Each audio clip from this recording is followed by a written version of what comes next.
Hello दोस्तों, मैं हर्षवर्धन आप सभी का स्वागत करता हूं आपके अपने यूट्यूब चैनल गार्डनिंग कला में। दोस्तों, इस वीडियो आज हम बात करेंगे कि आप अपने पौधों का ख्याल कैसे रख सकते हैं। तो जैसा कि आपको मेरे सराउंडिंग देख के दिख रहा होगा कि अब गर्मियों की शुरुआत धीरे धीरे होने लगी है और दिन का और रात का टेम्परेचर भी थोड़ा बढ़ गया है। और जैसा कि आप जानते हैं, फरवरी का अब मिड आ चुका है और मार्च आते आते ये जो टेम्परेचर है ये 30-35 डिग्री तक पहुँच जाएगा। तो इसके लिए हमको अपने पौधों को, जो हमारे गर्मी वाले पौधे होते हैं और जो सर्दी वाले पौधे होते हैं, दोनों के लिए, जो सर्दी वाले पौधे दोनों के लिए कुछ ना कुछ चीज़ें करनी होती हैं ताकि वो सरवाइव कर सके इस मौसम को। और जैसा कि आप जानते हैं कि सर्दी वाले पौधे गर्मी में ज़्यादा नहीं बढ़ते, तो उनको भी कैसे तैयार करना है।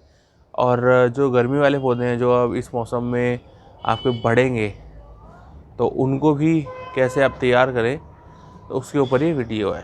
तो चलिए वीडियो शुरू करते हैं। दोस्तों, वीडियो शुरू करने से पहले मैं आपसे रिक्वेस्ट करना चाहूँगा कि अगर आपने अभी तक हमारे चैनल को सब्सक्राइब नहीं किया है तो प्लीज़ सब्सक्राइब कर ले एंड बेल आइकन को जरूर दबाएं। तो दोस्तों, सबसे पहले बात कर लेते हैं कि गर्मियों के पौधों की। जो गर्मियाँ आ रही हैं, तो आपको क्या करना है कि जो आपके पौधे हैं वो थोड़ा अच्छे से शुरू से ही ग्रो करें और आपको ज़्यादा उन पर मेहनत ना करनी पड़े। सबसे पहले बात कर लेते हैं ऐसे पौधों की जो डोरमेंसी में चले जाते हैं सर्दियों में। तो उनमें से एक पौधा जिनकी हम बात करेंगे वो है तुलसी जी। दोस्तों, तुलसी जी, जैसा कि आप जानते हैं कि सर्दियों के अंदर बिल्कुल बढ़ना उनका बंद हो जाता है। तो उनको कैसे आप डोरमेंसी से बाहर लाएं और कैसे उनको आप अच्छे से ग्रो करवाएं गर्मियों में, तो उसके बारे में आज हम बात करेंगे। तो सबसे पहले मैं आपको बताना चाहूँगा कि आपकी अगर कोई तुलसी है आपके घर में, तो सबसे पहले उसके अंदर आप खाद डाल दें। खाद डालने के साथ ही होगा ये कि उनकी जो मिट्टी है, मिट्टी की जो उर्वरकता है, जो उसके अंदर मिनरल्स, विटामिन्स हैं, और अगर कोई उनके अंदर कोई मिट्टी के अंदर कोई बीमारी लगी हुई है, तो वो उससे हट जाएगी। क्योंकि दोस्तों, जब हमारी सर्दियाँ चालू होती हैं तो इसका मतलब ये नहीं है कि प्लांट को खाने के लिए कुछ नहीं चाहिए। प्लांट को उस टाइम पे भी खाने के लिए चाहिए होता है, पर थोड़ा सा कम चाहिए होता है। और अगर हम ये सीज़न जब ख़त्म होता है डोरमेंसी का, उसके बाद हम मिट्टी में कोई अगर खाद वगैरह कुछ न डालें, तो जब बढ़ने का समय आएगा तुलसी जी का, तो उनको उस टाइम पे ज़्यादा न्यूट्रिएंट्स चाहिए होंगे और वो न्यूट्रिएंट्स उनको मिलेंगे नहीं, और ना ही वो अच्छे से ग्रो करेंगी। और फिर हो सकता है कि वो बढ़ भी ना पाएँ और वो ये सीज़न उनका आखिरी सीज़न हो। तो ऐसा करने से बचने के लिए सबसे पहले आपको करना ये है कि अगर आप वर्मी कंपोस्ट या गोबर की खाद या कोई सी भी खाद अगर आप यूज़ कर रहे हैं, तो वो आप डालें। और खाद डालने से पहले सबसे ज़रूरी काम, थोड़ी थोड़ी उसकी गुड़ाई कर लें। कि गुड़ाई से होता क्या है कि जो अंदर की जो आपकी जड़ें होती हैं उनको थोड़ा सा ऑक्सीजन मिलती है, एयरेशन होता है उनके अंदर, और वो भी अच्छे से ग्रो करती है। और जो मिट्टी के अंदर की जो एक्स्ट्रा मॉइस्चर होता है जो आपका सर्दियों में रहता है, वो भी कम हो जाता है। उससे भी जड़ों को फ़ायदा होता है। तो सबसे पहले आप गुड़ाई करें, उसके बाद फिर आप कोई ना कोई जो भी आप खाद यूज़ कर रहे हैं वो डालें। उसके बाद 5 से 7 दिन बाद एक मैंने आपको तरीका बताया था थोड़े दिन पहले कि हाइड्रोजन पेरोक्साइड का यूज़ कैसे करें। तो 5 दिन बाद आपको करना क्या है कि हाइड्रोजन पेरोक्साइड का सॉल्यूशन बना के आपको सारे गर्मी वाले प्लांट जो गर्मी में स्टार्ट होते हैं उनको उनमें डालना है मिट्टी में। और डालना कैसे है वो मैंने एक पूरी वीडियो आपको बना रखी है, हमारे यूट्यूब चैनल पे उपलब्ध है। उसका मैं लिंक यहाँ पे आई बटन में दे दूँगा और साथ साथ अभी बता भी देता हूँ।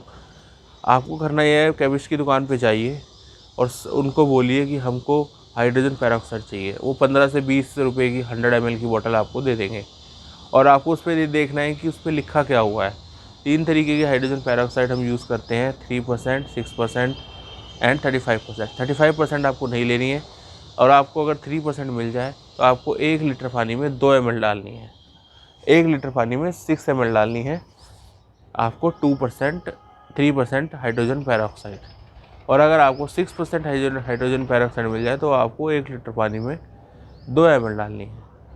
तो इसके हिसाब से आप सोल्यूशन बनाकर आप अपने सारे पौधे जो अभी गर्मी में बढ़ना स्टार्ट होंगे उनके अंदर डालना है। तो इससे करने से होगा क्या, इससे क्या होता है दोस्तों, सर्दियों के अंदर जो हमारे पौधों की जो जड़ें हैं वो जो नहीं बढ़ती हैं जब, तो और जब फिर गर्मी का जब मौसम आता है तब जड़ों का बढ़ना ज़रूरी होता है, क्योंकि पौधा उस टाइम पे डोरमेंसी से बाहर आके ग्रो करने लगता है। तो अगर उस टाइम पे जो हमारी जड़ें हैं अगर वो अच्छे से और ढंग से नहीं ग्रो करेंगी तो पौधा भी नहीं बढ़ पाएगा ढंग से।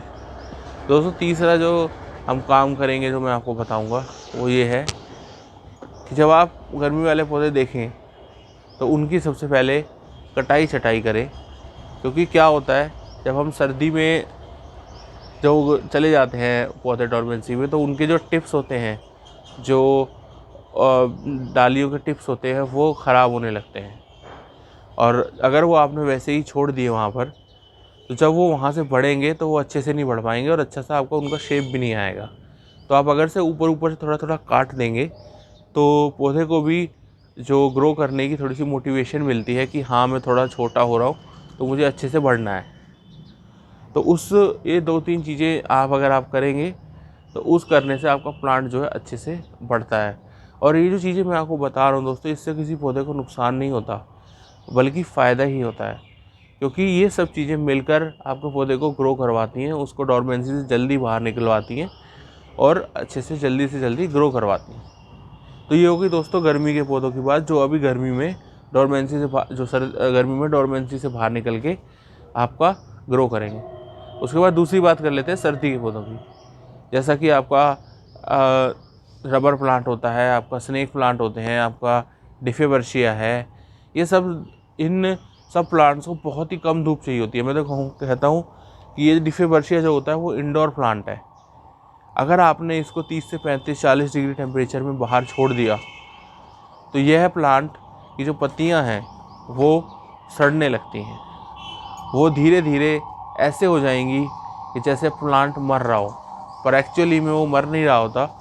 गर्मी की वजह से जो उसकी पत्तियां हैं वो बहुत ज़्यादा सिकुड़ने लगती हैं, ख़राब होने लगती हैं। और अगर हमने टाइम पर और सही समय पर अगर उनका ध्यान नहीं रखा तो वो प्लांट फिर मर भी सकता है आगे जाके। पर लेकिन वो शुरू में आपको वार्निंग ज़रूर देगा कि आप उसको बचा लीजिए। उसके बाद मैं आपको बताता हूँ कि स्नेक प्लांट को भी दोस्तों ना बहुत ज़्यादा ठंड चाहिए होती है ना बहुत ज़्यादा गर्मी। अगर आप सर्दी में आपने अपने प्लांट को बाहर रखा हुआ है तो वो भी गलत है, और अगर आप गर्मी में आपने अपने स्नेक प्लांट को बाहर रखा हुआ है तो वो भी गलत है। तो आपको इन दोनों सिचुएशंस में अपने प्लांट को अंदर ही रखना है या ऐसी जगह रखना है जहाँ 1-8 घंटे की धूप आती हो, या फिर आपका वहाँ पर छाया रहती हो, क्योंकि उसको धूप बहुत ही कम चाहिए होती है, पानी बहुत ही कम चाहिए होता है स्नेक प्लांट को।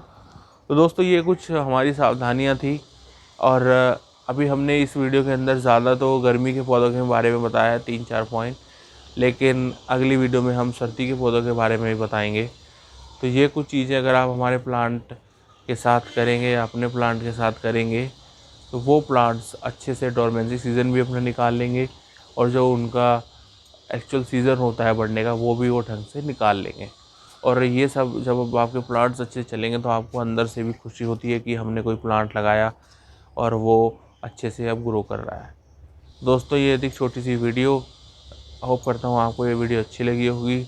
और अगर आपने अभी तक हमारे चैनल को सब्सक्राइब नहीं किया है तो प्लीज़ सब्सक्राइब कर लें एंड बेल आइकन को ज़रूर दबाएं, और हमारे इस चैनल को अपने दोस्तों, अपने भाई बंधुओं, अपने परिवार और अपने सर्कल में ज़रूर शेयर करें, ताकि हमें भी मोटिवेशन मिले कि हम कुछ अच्छा काम कर रहे हैं और हम अच्छी से अच्छी वीडियोज़ आपके लिए ला सकें। तो मिलते हैं दोस्तों आपसे अगली वीडियो में, तब तक के लिए धन्यवाद।